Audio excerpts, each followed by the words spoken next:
Everybody, welcome back to Pacers Daily. I am your host, Hery Acosta. Miles Turner, longest tenured Pacer, signs a 4-year, $107 million deal with the Milwaukee Bucks. Great for him. He did everything he could for Indy, was a great player, showed up in the playoffs.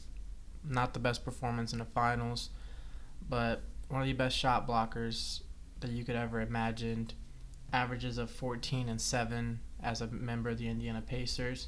He had one of his best seasons recently, 16 and 6.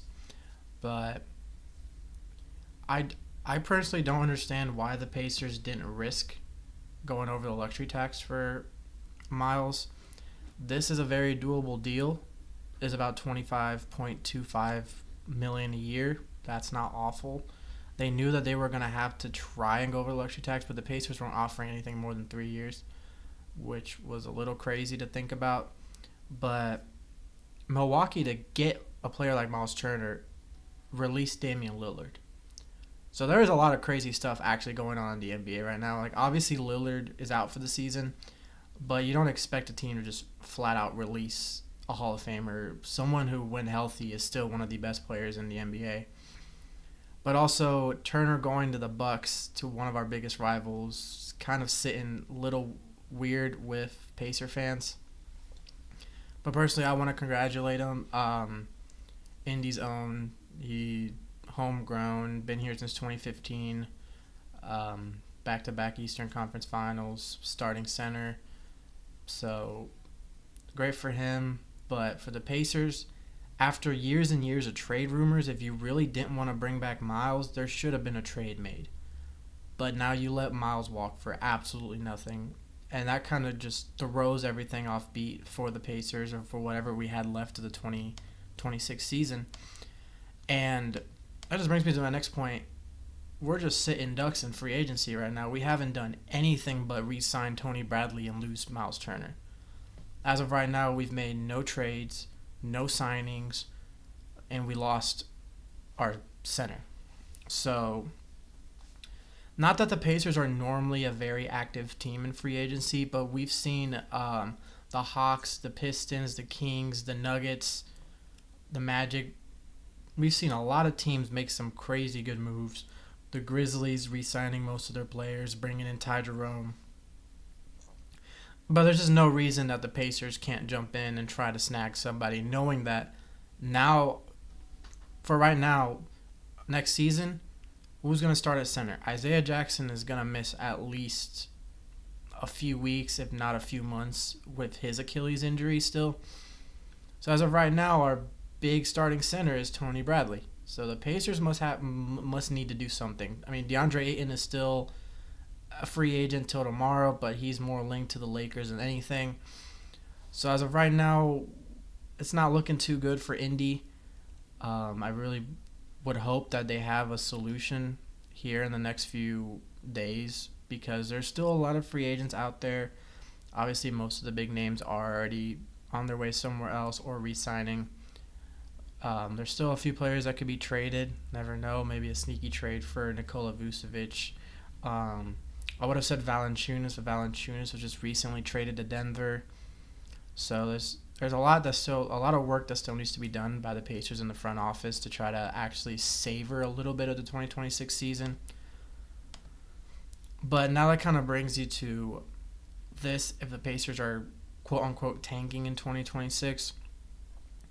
Obviously, coming off a season where you were in the NBA Finals, where you went to Game 7, and the main reason you lost was because the star player tore his Achilles, you would still think that you want to have a big season back-to-back, especially since the Pacers just traded back for their 2026 first-round pick, so we got the 2026 first-round pick back. But, no, as of right now, it's not looking too good.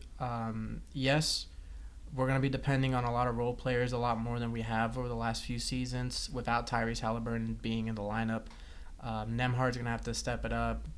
They might give Mathurin a usage rate higher than ever seen before, just to see what he can actually do when he starts.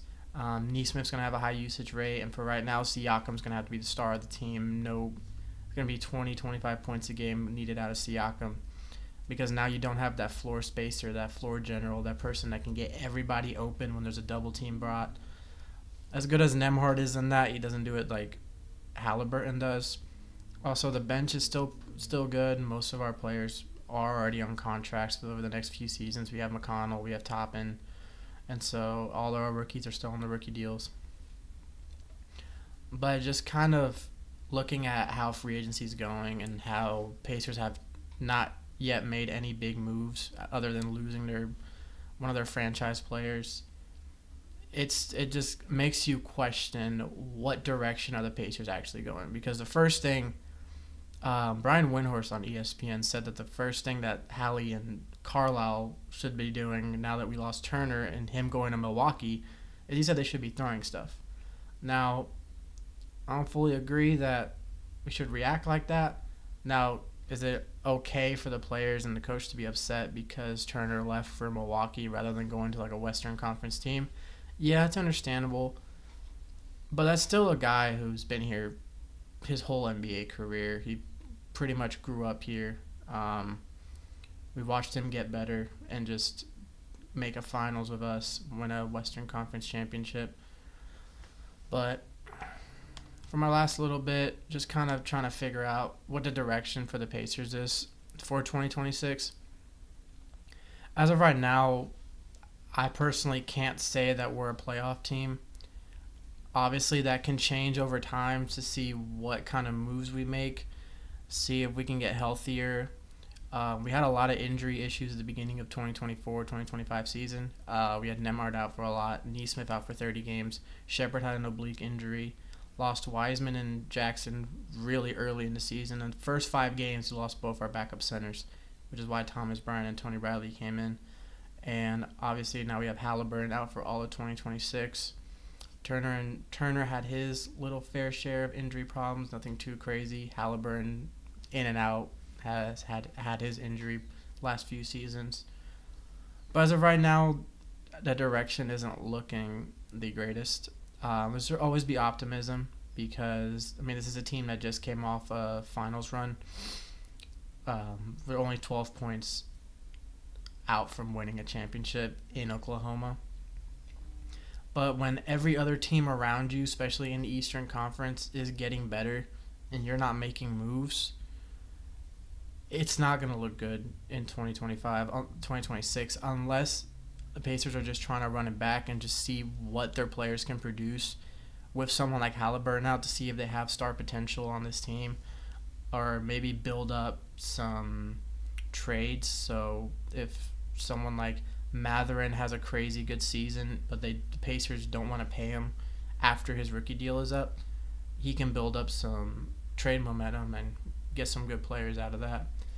Because as of right now, Matherin would have been a big throw-in piece for a big name. But as of right now, the Pacers aren't really looking at anyone. I talked about Cam Johnson the other day. He's in Denver. Even if we wanted to trade for someone like Michael Porter Jr., now he's in Brooklyn. So, yeah, there's just a lot going on in NBA free agency. It has been crazy. There wasn't, insane names this year, but just between trades and waiving and just the deals that are being made, it has been one of the craziest off seasons that I've personally seen. But we're just going to keep on monitoring, see what the Pacers end up doing over the next few weeks, next few days, seeing what direction they're actually going to. So, but before I end it, I just want to say thank you, Miles Turner, for everything you did for this city. We will miss you here in Indy. Good luck in Milwaukee. And he got paid, so congrats to him. But as always, I'm Hery Acosta. This is Pacers Daily. Boom, baby, and go Sirs.